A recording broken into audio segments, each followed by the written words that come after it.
tell you what, it must be a big gas bill. That's all I can say. Big house. So that's strategy. The services that the business supplies, the chefs, the admin, they're a niche area. We could, Richard could go and do this on every part of every business, but he actually chooses the areas that he knows, understands, and therefore applies. What drove Richard to actually start this business? Richard is a person that's built on success. It's fundamental in everything that he does. He has to succeed. That comes across in the business today as much as it did 25 years ago. Spirit. One thing that Richard has always endeavoured to do is build a team and camaraderie. I think tonight, again, is just indicative of how that has grown over those 25 years. And those that have known Richard throughout that time will actually understand what I mean by that. He's supportive, both for his clients, his suppliers, and his workforce. And again, that's quite a unique situation to be in. People can be supportive for a period of time, keeping it up for 25 years. Quite good going, Richard. And the other thing, staff. He wants staff to be ambitious, to have drive and enthusiasm. And that's how he describes Cummins Mellor person. And that's a good description. What's the letter S? Letter U. There would be numbers. That might not be that easy. What does U stand for in this business? It stands for unique. In business, one of the things that makes a business distinguished from something else is its unique selling point. And that's what Richard has tried to establish in terms of the niche. He has a unique ethos in the way that he runs his business and the people he employs. He has unique values attaching to that business. He created a unique atmosphere in this property, and I'll come back to that one later. He's got a unique way of building teams around him that are successful, and he's got a unique culture. That's, again, something that makes this business extra special. Next letter. I hope you're counting all these different words I'm using. P. P. People. Whether they're customers, whether they're suppliers, whether they're workers, they are, to Richard, the business assets. They are the biggest assets. Again, that's what makes the business successful. Placements, the chefs, the administration, the accountants, hotel staff, niche range of people specialising, again, special to this business. Premises. You might not like the next bit, Richard. You'll read on the website that this business started in Richard's back bedroom. 25 years ago, that might have been acceptable. If he was trying that one today, I think there might be a few issues. I've come for an interview. Come upstairs to my bedroom. He realised fairly soon, after about 3 years, that couldn't continue. I think it was probably June that said, "It's no way I'm working in your bedroom." So he didn't. He moved to the gatehouse at the GEC buildings and had those premises for a while. And then he took the opportunity to move into these premises, and this has become a business centre. It's evolved.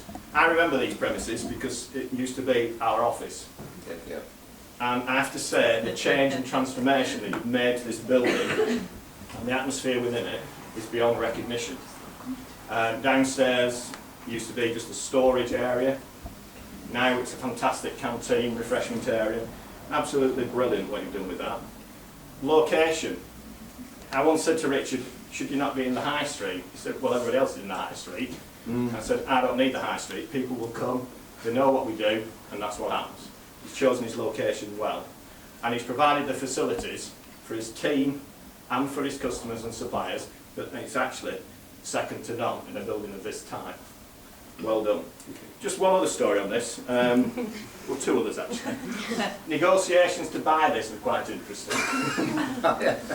I invited Richard to meet a couple of my colleagues who are a little bit hard-nosed in pricing terms, and it was a bit of a fallout, I think, to begin with. And fortunately, because Richard and I knew each other very well, we managed to sort the situation out and move forward. And that again is a sign of the man. You know, he may be upset by something somebody said, but he's quite willing to actually listen and actually turn the other cheek and come back for the negotiation. I really appreciated that day because it was a difficult one for me and it was difficult for you. But that's just a sign of you. Kelly, condition.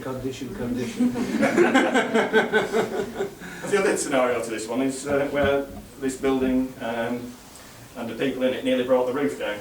It transpired after we'd sold the building, unknown to me, that there was an issue with the roof. We'd been in this building since, I don't know, 1975, I think it was. And we'd had work done right at the outset. And for all that time till Richard took over, the roof was in danger of collapse. We didn't know. Richard was starting to do some work, and it was fine. So sorry about that, Richard. It wasn't anything I knew. No, but you gave me, I think you gave me some money. Some on bill. compensation. Yeah, we worked together very well. Thank you. Yeah, a bit of negotiation. Yeah, and that's the other thing to be careful with. E. What does E stand for? Ethos. Again, the way in which this business has been built is as an ethos that many businesses need to take note of and follow.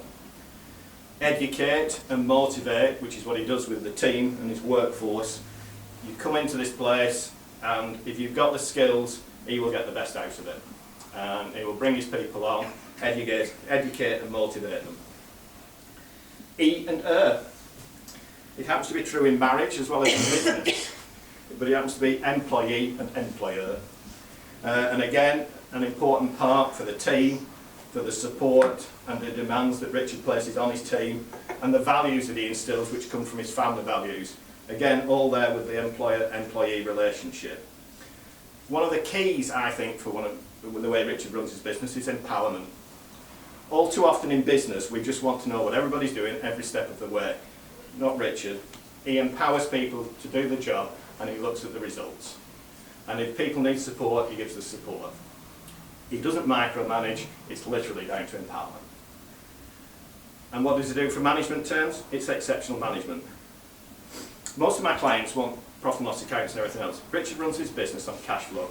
Literally cash flow. Not interested in anything else, not bothering with the profit. I've got cash flow, I've got money in the bank, I'm surviving and I'm okay.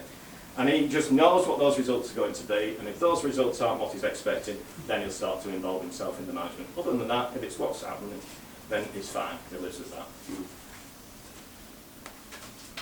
R. Results. Richard is results orientated and focused. That's his key objective. He enjoys what he does, but he wants to see, this determination to succeed. He wants to see the profits coming through, the staff properly rewarded. And he once said to me, I don't care how much the staff earn, here you go, all right, as long as they're making a profit to the overall business, in which case then they're being paid fairly. And I think that's, again, all credit to him from that point of view. Respect is something that is built up, it's mutual between the customers, the suppliers and the workers.